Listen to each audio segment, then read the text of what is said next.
சர்வ வல்லமுள்ள ஆண்டவர் உன்னை வேடாப்பீஸ் நிகழ்ச்சிகளே பெருகும்படிக்கு அழைக்கிறார்.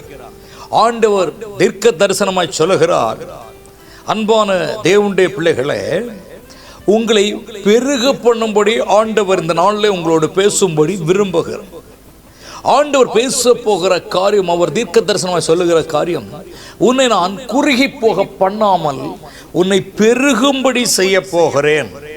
நீ இந்நாளிலிருந்து நீ பெருகுவாயாக. அல்லாமலும் ஆண்டவர் தரிசனமாக காண்பிக்கிற காரியம், இன்று முதல் நான் உன்னை ஆசீர்வதிப்பேன். அல்லாமலும் உனக்கு இந்நாள் வரை இருந்த ஆசீர்வாதத்தின் தடைகளை உடைத்தெறிந்து உன்னை நான் வளமாய் நடத்தப் போகிறேன் என்று கர்த்தர் பேசுகிறார். இன்றைய வார்த்தையும் அப்படித்தான். ஆதியாகமங்களின் புஸ்தகம் 35ஆம் அதிகாரம் அதனுடைய 11ஆம் வசனத்திலே, நான் சர்வ வல்லமுள்ள தேவன், நீ பலுகி பெருகுவாய் என்று. நான் சர்வ வல்லமுள்ள தேவன், நீ பலுகி பெருகுவாய். சர்வ வல்லமுள்ள தேவனால் மட்டும்தான் உங்களை பலுகி பெருக பண்ண செய்ய முடியும். இந்த நாளும் கூட உன்னை பெருக பண்ணுகிற தேவன் உன் நடுவில் உலாவிக் கொண்டிருக்கிறார். அவரிடத்தில் கேட்க வேண்டும், ஆண்டவரே என்னை பெருக பண்ணுங்க, நான் குறுகி போய் கொண்டிருக்க நாளுக்கு நாள் என்னை வளர்த்தும் என்று ஆண்டவர் கேளுங்க. ஆண்டவர் தரிசனமாக எப்படித்தான் சொன்னார், உன்னை நான் பெருக பண்ண போகிறேன் என்று.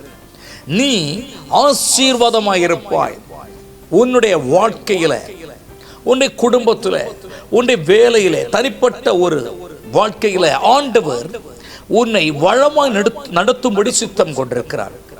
இந்த நாளில் கர்த்தர் தரிசனமாக சொல்லுகிற காரியம், என் அன்பு தகப்பனாரே, நீங்கள் வாழ்ந்து வளர்ந்து கிட்டத்தட்ட ஒரு 60 வயசை தாண்டி போய் கொண்டிருக்கிறீர்கள். ஆனால் ஆண்டவர் சொல்லுகிறார், இந்த 60 வயதிற்கு மேலேதான் உங்களுக்கு சில ஆசீர்வாதங்களை நான் கொடுக்க போகிறேன் என்று கர்த்தர் சொல்லுகிறார். இது ஒரு குடும்பத்தை பார்க்கிறேன். திருமணமாக 7 ஆண்டுகள் முடிந்தது. நீங்கள் எதிர்பார்த்த ஆசீர்வாதங்கள் கரங்களை தேடி வரவில்லை என்று வேதனைப்பட்டு கொண்டிருக்கிறீர்கள். இந்த நாளில் நீ இந்த 7 வருடம் மன கஷ்டப்பட்டாயே, இந்த வருடம், இந்த நாளிலிருந்து தேவன் ஒரு மாற்றத்தை உனக்கு கொடுக்க போகிறார். நீ விசுவாசிக்க வேண்டும். கர்த்தருடைய வார்த்தை இது, கர்த்தருடைய தரிசனம் இது, கர்த்தருடைய தீர்க்க தரிசனம் இது. நன்றி. அன்பான தேவனுடைய பிள்ளையே, நீ கர்த்தருக்குள் விசுவாசம் உள்ள பிள்ளையாய் இரு, குடும்பமாய் இரு, ஜெபத்தோடு இரு, நீ ஜெயம் பெற்றுக் கொள்வாய். இந்த நாளை முழுக்க முழுக்க கர்த்தர் உங்களை ஆசீர்வதிக்கும்படி நான் பிரார்த்தனை செய்ய போகிறேன். எங்கள் மனதுருக்கம் உள்ள ஆண்டவரே, இதை பார்த்து கொண்டிருக்கிற ஒவ்வொரு மேலும் உம்முடைய ஆசீர்வாதம் பெருகணுமே நான் செபிக்கிறேன். நீ பலுகி பெருகுவாய் என்று வார்த்தைகளை நீங்க சொல்லியிருக்கிறீங்க. இதை பார்க்கிற ஒவ்வொருவரும் பலுகி பெருகும்படி செய்யும். உம்முடைய திருக்கரத்தில் ஒப்புக் கொடுக்கிறேன். இயேசுவின் நாமத்தில் ஜெபிக்கிறோம் எங்கள் ஜீவனில் நல்ல பிதாவே.